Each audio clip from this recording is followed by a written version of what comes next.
Well, on Wednesday, we talked about a church mouse or a chapel mouse. How many remember Wednesday? Well, that's good. Good. How many left snacks under your, don't raise your hand, how many left snacks under your seat for those little mice that run around? I see the Funyuns are gone, and the drink is gone that was left there. And how many remember, if we look at our world through the eyes of a mouse, what did we talk about on Wednesday? We lose our what? It's always dangerous when a speaker does what I just did, because it's basically saying you just failed miserably as a communicator. But anybody remember? All right, yes. Yeah, great. You lose your moral compass, and that is so true. You know, that mouse is still in the house. He's still here today. I love Dr. Seuss. I just wish I could preach a sermon in that kind of rhyme. Wouldn't that be a blast? Maybe I ought to try that someday. And I do not like green eggs and ham. I do not like them I'll have to figure that out. I don't know. Is Dr. Smith here? Can I figure out which sermon model that would fit in? That would be a lot of fun. When life is no bigger than my little world, when life is no bigger than this chapel, there are logical conclusions that can be drawn from such faulty thinking. We pointed out, and Chandler got it right, we lose our moral compass. A rich man decided to give his mother a birthday present that would outshine all of the rest. And he read about a bird that had a vocabulary of 4,000 words. That's bigger than yours. It could speak numerous languages. It could sing 3 operatic arias. He immediately bought the bird for $50,000 and had it express shipped to his mother. The next day he phoned his mom, excited to see what she thought of this precious $50,000 bird. "What did you think, Mom?" She said, "Oh, it was delicious." Isn't that awful? When our world is no bigger than this building, we lose our intended purpose. That canary wasn't meant to be on a platter. It was meant to be in a cage, to sing and to talk. The following conversation occurred between another canary and a lark that sat on the windowsill talking to it one day. The lark looked at the canary and said, "What's your purpose in life?" "My purpose," the canary said, "is to eat seeds." The lark said, "What for?" "So I can be strong." "What for?" "So I can sing." "What for?" asked the lark again. "Because when I sing, they give me more seeds." He's a wise bird. "So," the lark says, "so you eat in order to be strong, so you can sing, so you can get more seeds to eat?" That's it. That's my purpose in life. That's why I exist. The lark then says, "But if you'll leave that cage, I'll help you find a far greater purpose for life. But you've got to leave the cage." Some, I believe, here this morning, if you're going to find God's purpose and God's plan for your life, you're going to have to get out of the chapel. You're going to have to get out of your world. You're going to have to leave the cage that you have created for yourself in order to find His purpose and His plan. But We're fooled into thinking that our purpose for existence is for the little seeds that are tossed into our cage every now and then. Yet every person, I believe, every person deep down in your heart this morning has a desire for something bigger than just living for yourself. Now, some search for purpose in their career.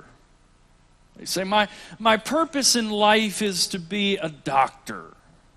Well, and that's a fine occupation, but it's really not a justification for existence.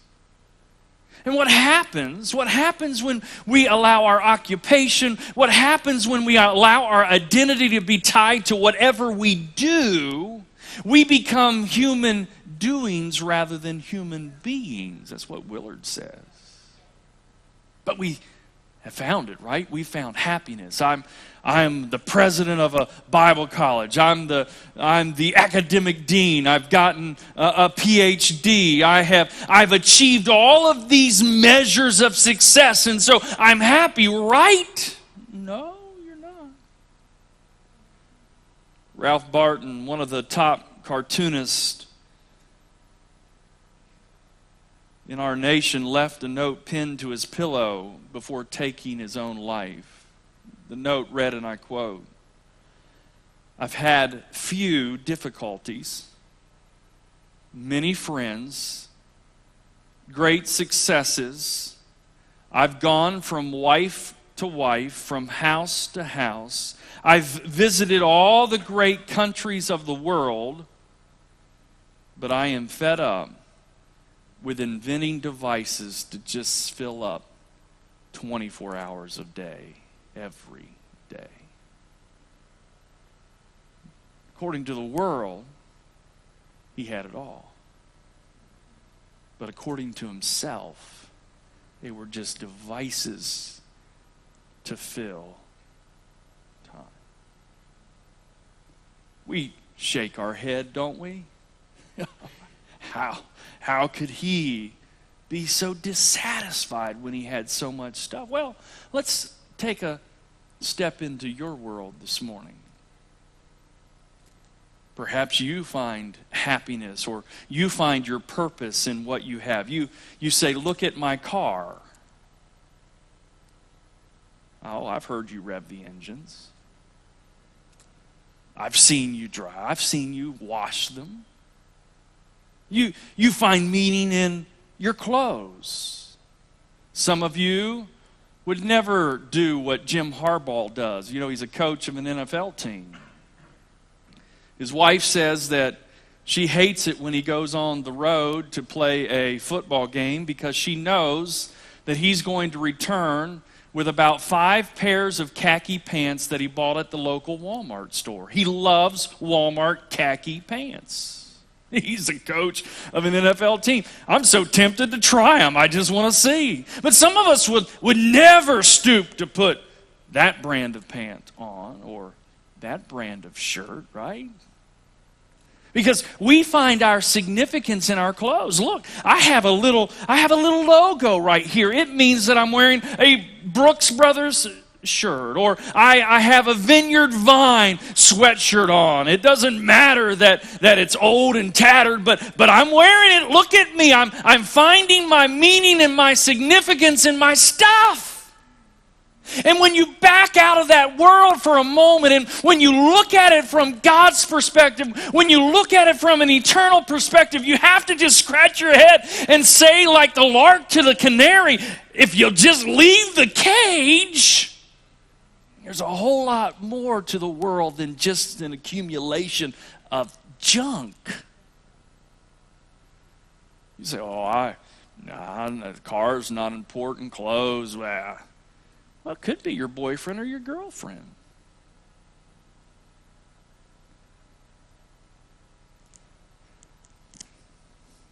Look at her. Man, isn't she great? Isn't she pretty? You may not say this to your friends, but man, she's prettier than your girlfriend. Or he has bigger guns than your boyfriend. Whatever that is, right? And we don't say that.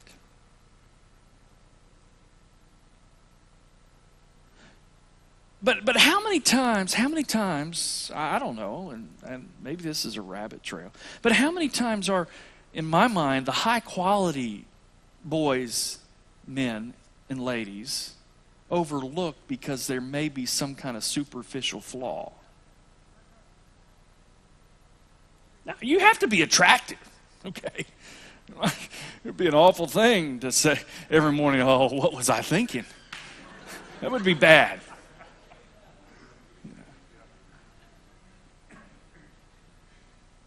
But what are they? Trophies that we hang on a wall like we hang a big buck? Or do we want somebody who has some significance and depth and meaning to them? Oh, that, you say that's a rabbit trail. Now, some of us may not have done this in our own lives, but what about our parents? We've seen it in our parents' lives. We search for meaning and significance in our children. I get tired of talking to parents about their kids coming to school here and saying, oh, no, my kid's going to be a lawyer. Like that's more important than a pastor or an educator or somebody who loves Jesus with all their heart, soul, mind, and strength. I like lawyers. I have them that I call. I called one the other day about a matter, and she quickly got back with me, and she said, oh, don't do what you're about to do. I said, thank you. That's why I called you. I like them. I like people who have that legal mind. But I like people who are surrendered to Jesus a whole lot more. Who understand that while God may call me to be an attorney, or while God may call me to be a doctor, while God may call me to be a nurse, or whatever it happens to be, I'm not against any of those professions. We need them all. We need Christians in every single one of them. I am interested in people living out the Great Commission in their lives. So parents push their kids to live out their dreams. Oh, I didn't have a lot of money in the bank, and so if you get one of these high-paying occupations, then you're going to be okay. And I'll be really proud when I talk to my friends and I say, Scott, he's the CEO of a $35 million company. Isn't that great? Well, it's great if he loves Jesus and that's what Jesus wants him to do. It's terrible if he's outside of God's purpose and plan for his life. I would rather say, Scott pastors this small little church over in eastern Ohio, and there are a bunch of hicks over there. Hopefully nobody's from that part of the country. They're great people. I mean, they love and I want to move there when I retire. Whew. I'd rather say that knowing he loves Jesus than him serving some corporation, flying around in a private jet. Scott, if you do that, would you give me free trips? Yeah, he's telling me, yeah, not him. I'd have to pay. You know the drill. We look for purpose everywhere. How many points did your son score in the tournament?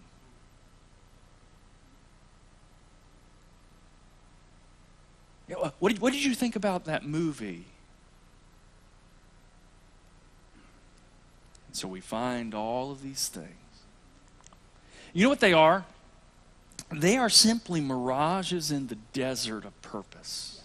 Romans says it this way: they profess themselves to be wise, and yet they're fools. For a number of years, I have been fascinated with the Bermuda Triangle. Anybody acquainted with the Bermuda Triangle? It finds its axis in Miami, in San Juan, Puerto Rico, and Bermuda. It forms the triangle. And if you know anything about Bermuda Triangle, history tells us that it's been a place where ships have gone missing. It's famous for an entire squadron of airplanes. I think in maybe World War I or II. I'm that exact. World War I or World War II, man. That's precise. Anyway, there was a squadron of planes that went missing, and so it's kind of famous for that. And I have a pilot friend, and at that time he flew right through the Bermuda Triangle twice, maybe 3 times a week. And one day I got him aside and I said, Harold, I've been reading about the Bermuda Triangle. I'm fascinated by it. And don't you know about all those ships and all of those planes and all of those things that happen? People are missing. He said, oh, that's just a joke. I said, no, I've got books. He said, I'm not doubting that they're missing, but there's nothing significant about the triangle. He said, there's no black hole that people just kind of run into. I said, what do you think? What is your conclusion then? He said, oh, it's simple. Okay, great. I mean, there's been volumes of books and all kinds of research on the Bermuda Triangle. My pilot friend has it figured out, and I think perhaps he may. He said, if I got in my airplane here in Fort Pierce and I decided I was going to fly to the Bahama Islands. Now remember, at certain points, I think it's West Palm Beach, from West Palm Beach to the outlying islands of the Bahamas, it's only like 60 to 90 miles away. It's not far.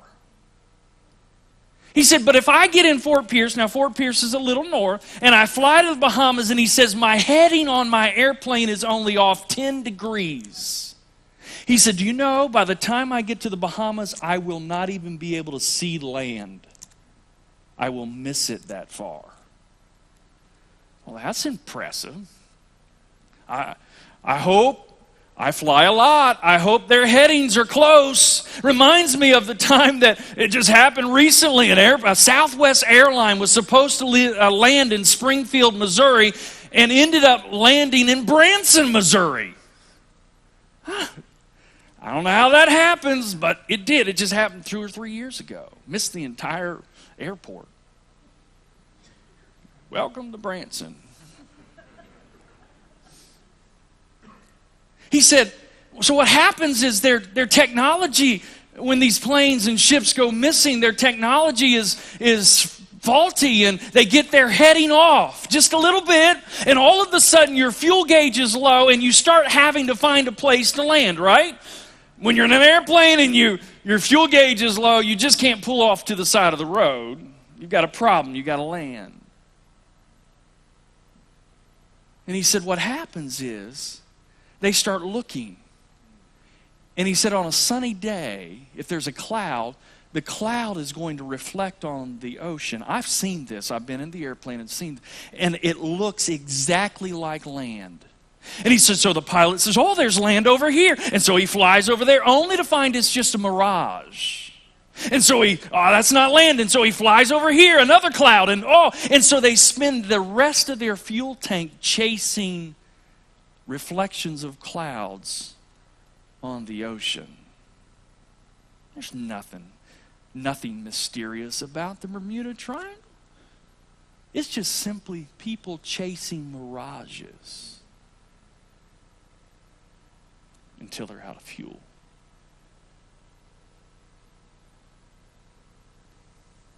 No wonder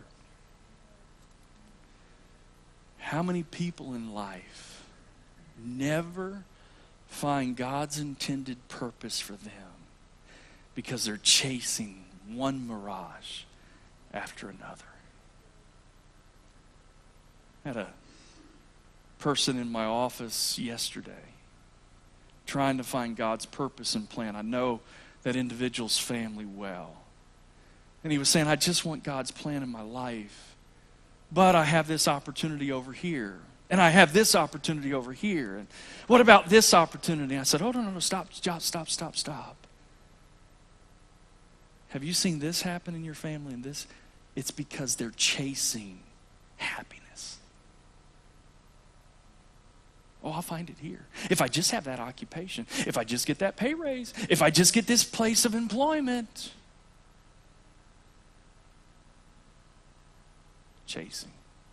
Chasing clouds that appear on the ocean. And it's no wonder, is it, why we find ourselves where we are as a nation?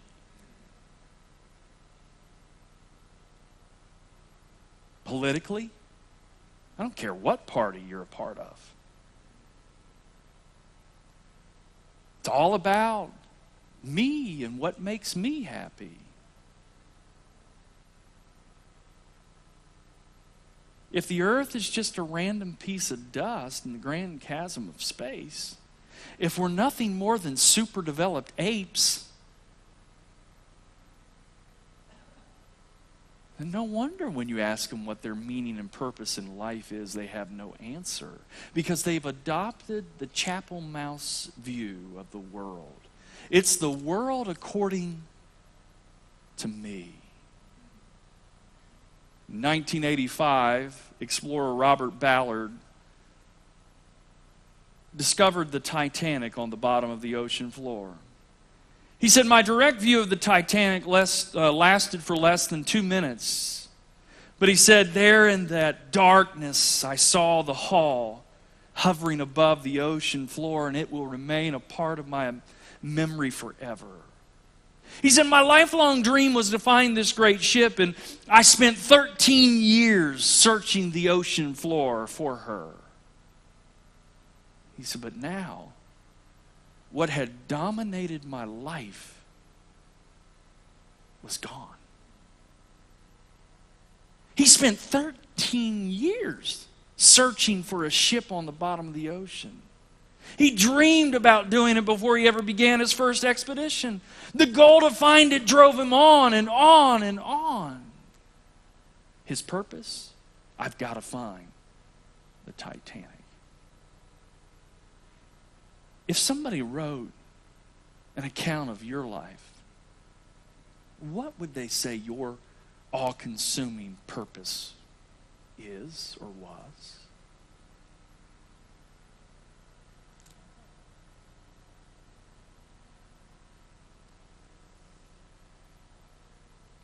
What is your purpose? What are you living for? I'm not talking about the purposes of this world of getting new things, cars, stereos, computers, whatever it happens to be. We have garages full of stuff. Your rooms are full of stuff. And yet many lack the single purpose for living. And without that purpose, we just drift along like a stick in a swollen river. Think about people you know. Stop. Think about people you know. And once they achieve certain status in life, they're not happy. They want this new thing, but they're not happy. And their life is consumed with the desire to accumulate gadgets and gizmos. And that's all they have. Read a story about processionary caterpillars. You know, developing sermons will make you read all kinds of odd things. This is one of them. These processionary caterpillars feed on pine needles. And they move through trees in a long procession, one in front of the other. They just kind of tuck their head in the tail of the one in front of them, and they just follow in a big long line. And so one day a researcher was watching these caterpillars, and he thought, well, you know, I wonder what would happen if I could get these caterpillars to turn in a circle and I can complete it. Attach the last one with the first one and just put it. And so he got a large planter, and he put the caterpillars on top of this planter. Okay, can you see it in your mind? Caterpillars. And he's got them all connected just right, no space. And these caterpillars just, kind of like children of Israel around Jericho, only they did it more than 7 times. They just kept going. You know, I don't know what's worse, the caterpillars or the guy watching them. They kept going. They kept going. He thought they'd get tired of it after a while. Right? I mean, I would. He thought that maybe they would see the pine needles that he had strategically placed right in the middle of the planter. I mean, after all, that's what they like. That's like going to Ruth's Chris Steakhouse for them, you know, pine needles. No. Around and around and around. Same pace. They didn't slow down. For 7 days and 7 nights. Until they fell over and died of exhaustion and starvation. And now PETA is searching for this naturalist to arrest him for cruelty of animals. Food was close by, but it was just outside the range of their world. They just continued in their comfortable trot around the brim of the planter. Dumb caterpillars. I don't know. Dumb people. Mistaking mere activity for accomplishment and movement for meaning, and plodding through life as their single purpose. There are people, even here today, who are doing nothing really but following the person in front of them. That's fine as long as it's Jesus. It's not him. You're just taking a trip. You see, I must remind you of what the Bible tells us in Ephesians chapter 2, verse 10. It gives us our purpose. He says, for we are his workmanship. We're not merely something that just exists as a result of random things coming together. We're not here because we just happen to be the ones that survived over the course of billions of years and we just evolved into this state. No. He says, for we are his workmanship. Remember, if it's just about this building, we don't know that there's an architect and a builder. We are his workmanship. What does it say? Created in Christ Jesus unto good works, which God hath before ordained that we should walk in them. You see, you're not here by accident. You are God's handiwork, created for a purpose. Yogi Berra, a well-known catcher for the New York Yankees, and Hank Aaron, at that time was the chief power hitter for the Milwaukee Braves, were playing in the World Series. And if you know anything about Yogi Berra, you know that he never shut up. He just kept talking and talking and talking, and his quips are still famous to this day. And as normal, Yogi's behind the plate, he's catching. Hank Aaron comes to the plate, and Yogi's just talking, just trying to get their attention, just saying anything. Hey, look at that person up in the stands. Do you like their dress? Anything. This day, as Hank Aaron came to the plate, Yogi tried to distract him by saying, Henry, you're holding the bat wrong. You're supposed to hold the bat so that little circle with all of those letters those things are facing the pitcher.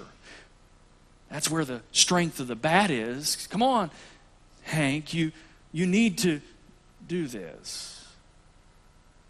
Aaron didn't say anything at all. But when the pitcher pitched, he planted the baseball in the left field bleachers. For those that don't know baseball, that's a home run. He rounded the bases, and as he came home, he stomped on home plate and looked at Yogi Berra and said, I didn't come up here to read. I came up here to hit.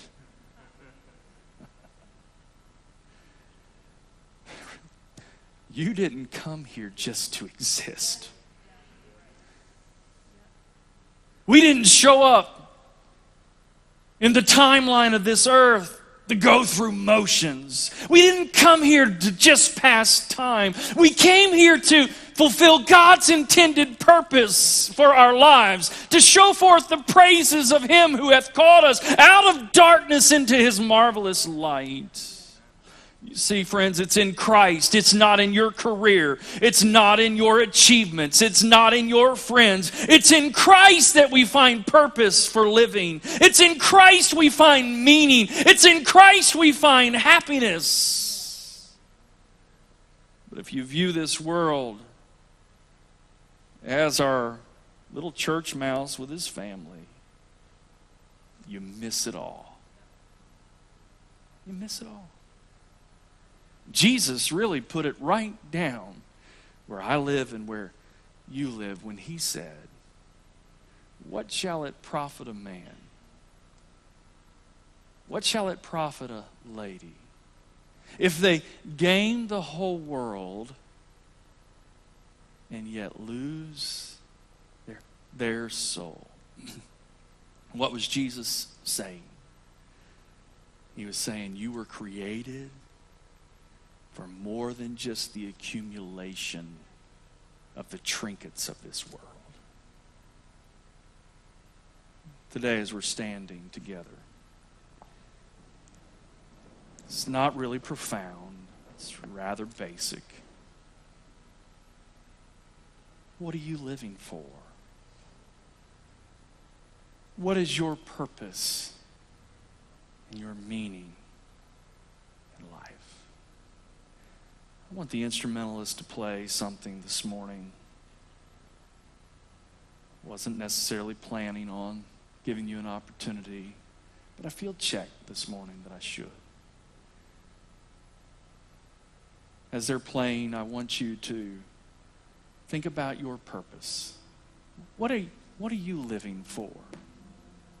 What is your chief motivation in life? What gets you out of bed in the morning? Is it all about you and your stuff? Is it all about your happiness and your pleasure and your successes, your dreams, your wants? Or is it about Him and His purpose and His plan for your life? That's what you're created for. So here I am this morning. Really, I'm just the lark sitting on the window ledge talking to the canary in the cage, saying you don't have to stay there. You don't have to stay there. You can accomplish something significant, not necessarily as the world rates significance, but as God does. But you have got to let go of you. You've got to let go of this small world mentality that this is all there is, and so I better get all the happiness and pleasure I can out of this moment in time. So we fill it with trash. But Jesus says, what's it going to profit? Get out of the cage. Live for Him. Is there anyone this morning who would step out and say, I'm done living in the cage of this world? We're glad you joined us. God's Bible School and College prepares students for lives of ministry wherever God calls them. This content is possible because of the generous support of friends like you. To support GBSC, visit giving.gbs.edu. Thank you.